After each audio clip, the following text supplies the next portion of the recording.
Hello guys, welcome back to Cric Talks with Kiran. Sunrisers ഹൈദരാബാദിനെ തകർത്തെറിഞ്ഞ് തുടർച്ചയായ 4ാം വിജയവുമായി മുംബൈ ഇന്ത്യൻസ്. ഇന്നലെ ഹൈദരാബാദിൽ നടന്ന മത്സരത്തിൽ സൺറൈസേഴ്സ് ഹൈദരാബാദ് ഉയർത്തിയ 144 എന്ന വിജയലക്ഷ്യം 15.4 ഓവറിൽ വെറും 3 വിക്കറ്റ് നഷ്ടത്തിലാണ് മുംബൈ ഇന്ത്യൻസ് മറികടന്നത്. ഇതോടെ 9 മത്സരങ്ങളിൽ നിന്ന് 5 വിജയങ്ങളുമായി പോയിന്റ് ടേബിളിൽ 3ാം സ്ഥാനത്തെത്താനും മുംബൈ ഇന്ത്യൻസിനായി. നമ്മൾ ഇനി മത്സരത്തിലേക്ക് വരികയാണെങ്കിൽ ടോസ് നേടിയ Mumbai Indians captain Hardik Pandya bowling ആണ് തിരഞ്ഞെടുത്തത്. ഇന്നലെ മത്സരത്തിനായി ഉപയോഗിച്ച പിച്ച് എന്ന് പറയുന്നത് വളരെ ഹൈ സ്കോറിംഗ് ആയിട്ടുള്ള ഒരു പിച്ചായിരുന്നു. ആ പിച്ചിൽ 2 മത്സരങ്ങളാണ് ഇതേവരെ നടന്നത്. ഒന്ന് രാജസ്ഥാൻ റോയൽസിനെതിരെ, 2 പഞ്ചാബ് കിങ്സിനെതിരെ. ഈ 2 മത്സരങ്ങളിൽ നിന്നായി 4 തവണയാണ് ഈ സെയിം പിച്ചിൽ 240 റൺസിന് മുകളിൽ സ്കോർ ചെയ്തത്. തങ്ങളുടെ ബാറ്റിംഗ് യൂണിറ്റിനെ പരമാവധി തുണയ്ക്കുന്നതിന് വേണ്ടിയാണ് ഇന്നലെ സൺറൈസേഴ്സ് ആ ഒരു പിച്ച് തെരഞ്ഞെടുത്തത്. എന്നാൽ കാര്യങ്ങൾ അവർ പ്രതീക്ഷിച്ച പോലെ വന്നില്ല. ഇന്നലത്തെ സൺറൈസേഴ്സിന്റെ മോശം പ്രകടനത്തിൽ നമ്മൾ പിച്ചിനെ കുറ്റപ്പെടുത്തേണ്ട കാര്യമില്ല. പിച്ച് ഒരു നല്ല പിച്ച് തന്നെയായിരുന്നു. ഇനിയിപ്പോൾ 240+ പോകുമോ എന്ന് ചോദിച്ചാൽ ഇല്ല. കാരണം ഓൾറെഡി 2 മത്സരങ്ങൾ നടന്ന പിച്ചാണ്. അപ്പോൾ കുറച്ച് ഡ്രൈ ആയിട്ട് കുറച്ച് യൂസ്ഡ് ആയിട്ടുള്ള ഒരു പിച്ചാണ്. അപ്പോൾ അതിൻ്റെതായ ഒരു സ്ലോനെസ് ഉണ്ടാവുമെങ്കിലും ഒരു 200+ സ്കോർ ചെയ്യാൻ സാധിക്കുന്ന പിച്ച് തന്നെയായിരുന്നു. അല്ലാതെ പിച്ചിൽ നമ്മൾ ഈ സീസണിൽ ചിന്നസ്വാമി സ്റ്റേഡിയത്തിൽ കണ്ടതുപോലെയുള്ള പ്രശ്നങ്ങളൊന്നും ഉണ്ടായിരുന്നില്ല. തീർത്തും റെക്ലെസ് ആയിട്ടുള്ള ഒരു ബാറ്റിംഗ് അപ്രോച്ച് കാരണമാണ് സൺറൈസേഴ്സിന് മികച്ചൊരു തുടക്കം കിട്ടാനാവാതെ പോയത്. അപ്പോൾ ട്രാവിസ് ഹെഡിന്റെ വിക്കറ്റ് ശ്രദ്ധിച്ചാൽ തന്നെ അവരുടെ ടീമിനുള്ളിലുള്ള ആ ഒരു കോൺഫിഡൻസ് ഇല്ലായ്മ നമുക്ക് മനസ്സിലാവും. കോൺഫിഡൻസ് ഇല്ലായ്മ മാത്രമല്ല, ആ ഒരു ടച്ചിന് വേണ്ടി കഷ്ടപ്പെടുന്ന ഒരു അവസ്ഥ. ഇപ്പോൾ നമ്മുടെ ഹെഡിന്റെ വിക്കറ്റ് പോയൊരു പന്തെന്ന് പറയുന്നത് സാധാരണ ഒരു ദിവസം ഹെഡ് തീർച്ചയായിട്ടും ബൗണ്ടറി ഒന്നെങ്കിൽ മിഡ് ഓഫിന് മുകളിൽ കൂടെയോ അല്ലെങ്കിൽ കവറിന് മുകളിൽ കൂടെയോ സുഖമായിട്ട് ബൗണ്ടറി കടത്തുന്ന പന്തായിരുന്നു. എന്നാൽ ആ ഒരു ടച്ചിലല്ലാത്തതിന്റെ പ്രശ്നം എന്ന് പറഞ്ഞു കഴിഞ്ഞാൽ ബാറ്റേഴ്സ് ഒരു ഫോമിലല്ല എങ്കിൽ അവർ ടു ഹാർഡായിട്ട് ട്രൈ ചെയ്യും. ഇത് നമ്മൾ പലയിടത്തും കേൾക്കാറുമുണ്ട്. ഓവറായിട്ട് ഹിറ്റ് ചെയ്യാൻ ശ്രമിച്ചു കഴിഞ്ഞാൽ, അതായത് ടൈമിങ്ങിന് റിലേ ചെയ്യുന്നതിന് പകരം കൂടുതൽ ഓവറായിട്ട് ഹിറ്റ് ചെയ്യാൻ ശ്രമിച്ചു കഴിഞ്ഞാൽ നമ്മൾ പ്രതീക്ഷിക്കുന്ന രീതിയിലേക്ക് പന്ത് പോകണം എന്നില്ല. ഇപ്പോൾ സാധാരണ പുള്ളി നൈസായിട്ട് കവറിന് മുകളിൽ കൂടെ വിടുന്ന പന്ത് ഇത്തവണ ഒരു ക്രോസ് ബാറ്റഡ് എന്ന് പറയാൻ പറ്റുന്ന ഒരു ഷോട്ടിനാണ് ശ്രമിച്ചത്. അത് ക്യാച്ച് പോവുകയും ചെയ്തു. അത് കഴിഞ്ഞ് ഇഷാൻ കിഷന്റെ ആണ് ഞാൻ കണ്ടിട്ടുള്ളതിൽ വെച്ച് ഏറ്റവും ബിസയർ ആയിട്ടുള്ള ഒരു ഡിസ്മിസൽ. ഇപ്പൊ ആ ഒരു പന്ത് ശ്രദ്ധിച്ചാൽ അതൊരു വൈഡ് ലൈൻ പോയ പന്താണ്. അത് ഗ്ലാൻസ് ചെയ്യാൻ ശ്രമിക്കുന്നു. എന്നിട്ട് അമ്പയർ ആദ്യം അത് വൈഡ് വിളിക്കാനാണ് വന്നത്. ഇപ്പോൾ ചിലർ പറയുന്നുണ്ട്, ഇപ്പൊ അമ്പയർ ആദ്യം ഔട്ട് വിളിക്കാൻ വന്നിട്ട് അപ്പീൽ ഇല്ലാത്തത് കൊണ്ട് ഒന്ന് നിന്ന് ഇഷാൻ കിഷൻ നടന്നു പോയത് കൊണ്ടാണ് ഔട്ട് വിളിച്ചതെന്നൊരു വാദം വരുന്നുണ്ട്. പക്ഷെ അങ്ങനല്ല. ആ വീഡിയോ ശ്രദ്ധിച്ചാൽ മനസ്സിലാവുന്നത് പറഞ്ഞു കഴിഞ്ഞാൽ അമ്പയർ ആദ്യം വൈഡ് വിളിക്കാനായിട്ട് വന്നതാണ്. അപ്പോഴാണ് ഇഷാൻ കിഷൻ ചെറുതായിട്ട് നടക്കുന്നത് കണ്ടത്. അപ്പൊ അമ്പയർ കൺഫ്യൂസ്ഡ് ആയി കൈപൊക്കി. പിന്നെ നോക്കിയപ്പോൾ ഹാർദിക് പാണ്ഡ്യയുടെ സൈഡിൽ നിന്ന് ചെറിയൊരു അപ്പീൽ വരുന്നുണ്ട്. ഇഷാൻ കിഷൻ നടക്കുകയും ചെയ്യുന്നു. അപ്പോഴാണ് അമ്പയർ ഔട്ട് വിളിച്ചത്. ഇപ്പൊ ആദ്യം നോക്കുമ്പോൾ നമുക്ക് തോന്നുന്നത് ഒരു ഫെയർ പ്ലേ മൊമെന്റ് ആണ് എന്നാണ്.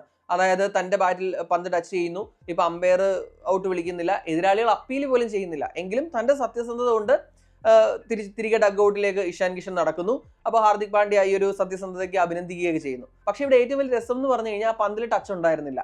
പിന്നെ എന്തുകൊണ്ടാണ് ഇഷാൻ കിഷൻ പോയത്? ഇപ്പോൾ ഒരുപക്ഷെ അങ്ങനെ പോയി കഴിഞ്ഞപ്പോൾ ചിലപ്പോൾ ബാറ്റിന്റെ ചെറിയൊരു കുലുക്കം വല്ലതും വന്നിട്ട് ടച്ച് ചെയ്തതായിട്ട് പുള്ളിക്ക് തോന്നിക്കാണും. ഇപ്പൊ ക്രിക്കറ്റ് കളിച്ചിട്ടുള്ളവർക്ക് മനസ്സിലാവും, ചില സമയത്ത് ബാറ്റിന്റെ ചെറിയൊരു കുലുക്കം അങ്ങനെ വല്ലതും വന്നിട്ട് പന്ത് നിക്ക് ചെയ്തു എന്ന് പുള്ളിക്ക് തോന്നിക്കാണും. പക്ഷെ ആ തോന്നലിന്റെ പുറത്ത് അങ്ങനെ നടക്കണമെന്ന് ചോദിച്ചാൽ വേണ്ടാന്നായിരുന്നു ഉത്തരം. കാരണം എന്ന് വെച്ച് കഴിഞ്ഞാൽ അപ്പീൽ ചെയ്തിട്ടുണ്ടെങ്കിൽ ഓക്കെ. ഇത് അവർ അപ്പീൽ പോലും ചെയ്തില്ല. ഹാർദിക് പാണ്ഡ്യ ചുമ്മാ അവിടെ നിന്ന് കൈപൊക്കി. കീപ്പർ ആണെങ്കിൽ അനങ്ങുക പോലും ചെയ്തിട്ടില്ല. ചഹാറിന് അപ്പീൽ ചെയ്യണോ വേണ്ട എന്നുള്ള ചിന്ത പോലും പോയിട്ടില്ല. അമ്പയർ ആണെങ്കിൽ ആദ്യം വൈഡ് വിളിക്കാൻ കൈ കുറച്ച് പൊക്കുകയും ചെയ്തു. അപ്പൊ അങ്ങനെ ഒരു അവസരത്തിൽ വെറുതെ ഓവറായിട്ടുള്ള സത്യസന്ധത കാണിച്ച് തിരികെ പോയി വിക്കറ്റ് കളയേണ്ട ആവശ്യമില്ലായിരുന്നു എന്നാണ് എൻ്റെ ഒരു തോന്നൽ. ഇനിയിപ്പോൾ നല്ലൊരു അപ്പീൽ വന്നിട്ടുണ്ടെങ്കിൽ ഓക്കെ, അല്ലെങ്കിൽ ടച്ച് ചെയ്തു അത്ര 100% ഉറപ്പാണെങ്കിൽ ഓക്കെ. ഇതിപ്പോ പുള്ളി ഞാൻ പറഞ്ഞ പോലെ അങ്ങനെ ഉണ്ടാവാനും സാധ്യതയുള്ളൂ. ബാറ്റിന്റെ ചെറിയ ഇത് വല്ലതും പുള്ളിക്ക് തോന്നിക്കാണും. അപ്പോൾ ടച്ച് ചെയ്തൊന്നും സ്വയം വിചാരിച്ച് കാണും. അതാണ് പറ്റിയത്. പക്ഷെ അത് സൺറൈസേഴ്സിന് കനത്തൊരു തിരിച്ചടിയായി. ഇപ്പൊ ആദ്യത്തെ മത്സരത്തിൽ സെഞ്ചുറി നേടിയതിനു ശേഷം പിന്നീട് ഒരു മത്സരത്തിലും കാര്യമായിട്ട് നല്ലൊരു പെർഫോമൻസ് കൊണ്ടുവരാൻ നമ്മുടെ ഇഷാൻ കിഷന് കഴിഞ്ഞില്ല. ഈ മത്സരത്തിൽ ഒരു ഫെയിലിയർ ആയി. ഇത് ചോദിച്ചു വാങ്ങിയ ഫെയിലിയർ എന്ന് പറയാം. പിന്നീട് നിതീഷ് റെഡ്ഡിയുടെ ഹൊറൻഡസ് സീസൺ. ഇപ്പൊ ഞാൻ നമ്മുടെ ഈ പ്രിവ്യൂ വീഡിയോയിൽ പറഞ്ഞു, ഈ സീസണിൽ വളരെ മോശം, ഇപ്പൊ സ്ട്രൈക്ക് റേറ്റ് ആയാലും ആവറേജ് ആയാലും വളരെ മോശം രീതിയിലാണ് നിതീഷ് റെഡ്ഡി കളിക്കുന്നത്. അപ്പൊ നിതീഷിൽ നിന്ന് നല്ലൊരു പ്രകടനം അവര് ആഗ്രഹിക്കുന്നുണ്ട് സൺറൈസേഴ്സ്. ഞാൻ പറഞ്ഞു, ഇന്നലെ നിതീഷ് പുറത്തായ പന്ത് കണ്ടപ്പോൾ ആ ഒരു ഷോട്ട് കണ്ടപ്പോൾ ഞാൻ ആദ്യം വിചാരിച്ചത് അത് മിഡോണിനും തലയ്ക്ക് മുകളിൽ കൂടെ പോകുന്നതാണ്. പക്ഷെ അത് കറക്റ്റ് ക്യാച്ച് ആയിരുന്നു. അപ്പോൾ അങ്ങനെ വന്നപ്പോൾ നിതീഷിനും കഴിഞ്ഞില്ല. അഭിഷേക് ശർമ്മ ഒരു 6 ഒക്കെ അടിച്ചൊരു പ്രതീക്ഷ നൽകിയെങ്കിലും നമ്മുടെ ബോൾട്ടിന്റെ മതിൽ വിഘ്നേഷ് പുത്തൂരിന്റെ കീഴിലേക്ക് ക്യാച്ച് നൽകി അഭിഷേകും മടങ്ങി. ക്ലാസൻ ക്രീസിൽ വന്നു. അത് കഴിഞ്ഞ് അനികേത് വർമ്മ വന്നു. അനികേത് ഈ സീസണിൽ അത്യാവശ്യം ഡീസന്റ് ആയിട്ടുള്ള ഫോമിലുള്ള പ്ലെയർ ആയിരുന്നു. പക്ഷെ അനികേത് ഈ മത്സരത്തിൽ കാര്യമായിട്ടൊന്നും ചെയ്യാൻ കഴിഞ്ഞില്ല. 14 പന്തിൽ 12 റൺസ് മാത്രമാണ് എടുത്തത്.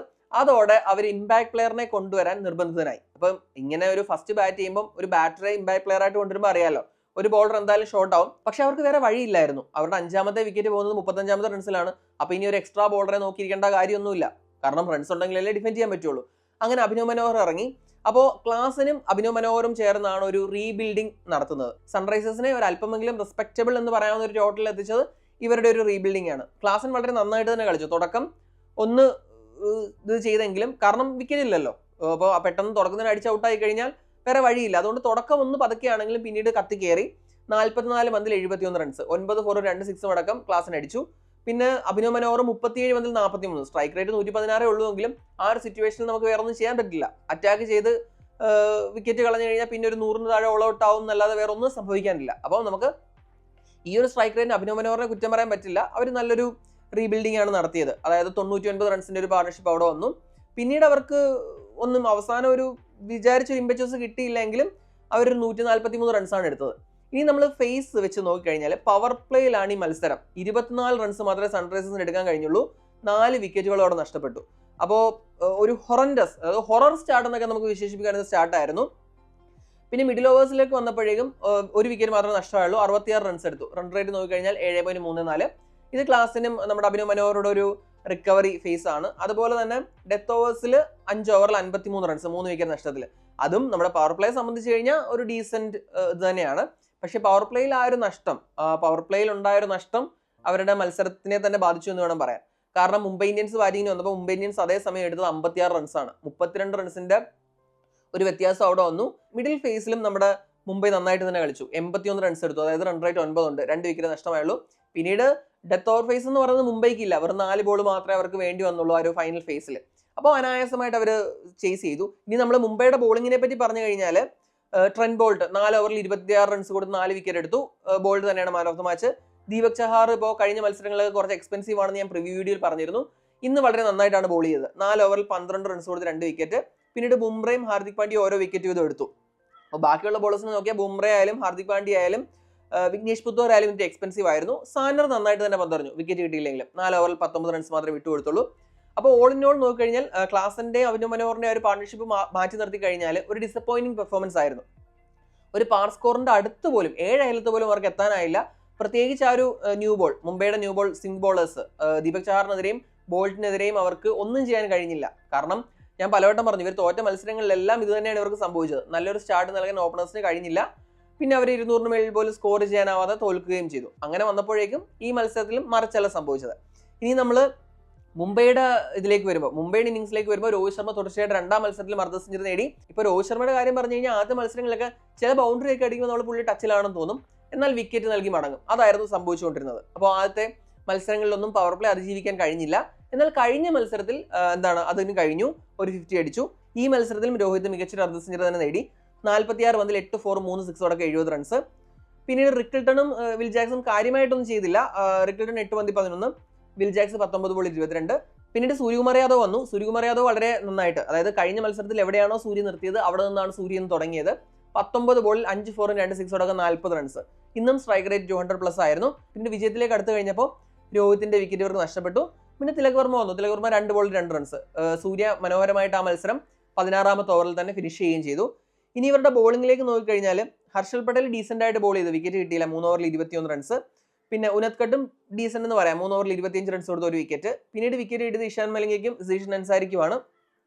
ബാക്കിയുള്ളവരെല്ലാം അത്യാവശ്യം എക്സ്പെൻസീവ് ആയിരുന്നു. അപ്പോൾ ഈ മത്സരത്തോടെ മുംബൈ ഇന്ത്യൻസ് പോയിന്റ് ടേബിളിൽ 3ാം സ്ഥാനത്തേക്ക് വന്നു. സൺറൈസേഴ്സിന്റെ കാര്യം കഷ്ടമായി. സൺറൈസേഴ്സ് 9ാം സ്ഥാനത്ത് തന്നെ തുടരുകയാണ്. അവർക്ക് ഇനി 6 മത്സരങ്ങളാണ് ബാക്കിയുള്ളത്. ഇനി അവർ കയറണമെങ്കിൽ, അതായത് പ്ലേ ഓഫിലേക്ക് കയറണമെങ്കിൽ അടുത്ത 6 മത്സരങ്ങളും ജയിക്കണം. അതിന് സാധ്യത വളരെ കുറവാണ്. പ്രത്യേകിച്ച് ടോപ്പിലെന്ന് വെച്ച് കഴിഞ്ഞാൽ ഹെവി കോമ്പറ്റീഷൻ ആണ് ഇപ്പോൾ. GT, DC, Mumbai, RCB, Punjab, കൂടെ നമ്മുടെ LSG, ഈ 6 ടീമുകൾക്ക് 5 5 മേളിലോ വിജയങ്ങളുണ്ട്. അപ്പോൾ ആ ഒരു ടീമിനിടയിലേക്കാണ് ഈ താഴെ കിടക്കുന്ന രാജസ്ഥാൻ റോയൽസ്, സൺറൈസേഴ്സ്, CSKക്ക് വരേണ്ടത്. അപ്പോൾ അത് ടഫാണ്, അതിന് സാധ്യതയില്ല. അപ്പോൾ ഈ സീസൺ ഓൾമോസ്റ്റ് ഓവറായെന്ന് പറയാം. അല്ലെങ്കിൽ വല്ല ഒരു മിറാക്കിൾ സംഭവിക്കണം. അത് സംഭവിച്ചിട്ടുണ്ട് പണ്ട്, പക്ഷെ എന്നാലും ഇതിന് ഈ സീസണിൽ സാധ്യത വളരെ വളരെ കുറവാണ്. മുംബൈയുടെ കാര്യം പറഞ്ഞാൽ മുംബൈ തുടർച്ചയായിട്ട് 4ാം വിജയമാണ് നേടുന്നത്. ഇതിനു മുമ്പ് മുംബൈ തുടർച്ചയായിട്ട് 4 അതിലധികമോ മത്സരം ജയിച്ചത് 2020 സീസണിലാണ്. ആ സീസണിൽ അവർ കപ്പടിക്കുകയും ചെയ്തു. അപ്പോൾ ഈ സീസണിൽ അങ്ങനെ സംഭവിക്കും. അതായത് തുടക്കം 5 മത്സരങ്ങളിൽ നിന്ന് 1 വിജയം മാത്രമേ ഇവർക്ക് ഉണ്ടായിരുന്നുള്ളൂ. ഇപ്പോൾ തുടർച്ചയായിട്ട് 4 വിജയങ്ങളായി. ഈ ഒരു രീതിയിൽ പുഷ് ചെയ്താൽ അവർക്ക് തീർച്ചയായിട്ടും പ്ലേ ഓഫിൽ എത്താൻ പറ്റും. ഞാൻ ഇവരുടെ പ്രിവ്യൂ വീഡിയോയിൽ തന്നെ പറഞ്ഞൊരു കാര്യമുണ്ട്, ഇത് നല്ലൊരു സൈഡാണ്. ഇവർ ക്ലിക്കായി കഴിഞ്ഞു കഴിഞ്ഞാൽ കപ്പ് വരെ എത്താൻ സാധ്യതയുള്ളൊരു ടീമാണ്. ഇപ്പോൾ രോഹിത് ശർമ്മയും ഫോമിലേക്ക് വന്നിരിക്കുന്നു. ബൂംറ തിരികെ ടീമിലെത്തിയതോടെ ആ ഒരു ടീം ഫുള്ളായി. ആ ഒരു ടീമിന്റെ എല്ലാ സ്ലോട്ട്സും പ്രോപ്പറായിട്ട് ഫില്ലായിട്ടുണ്ട്.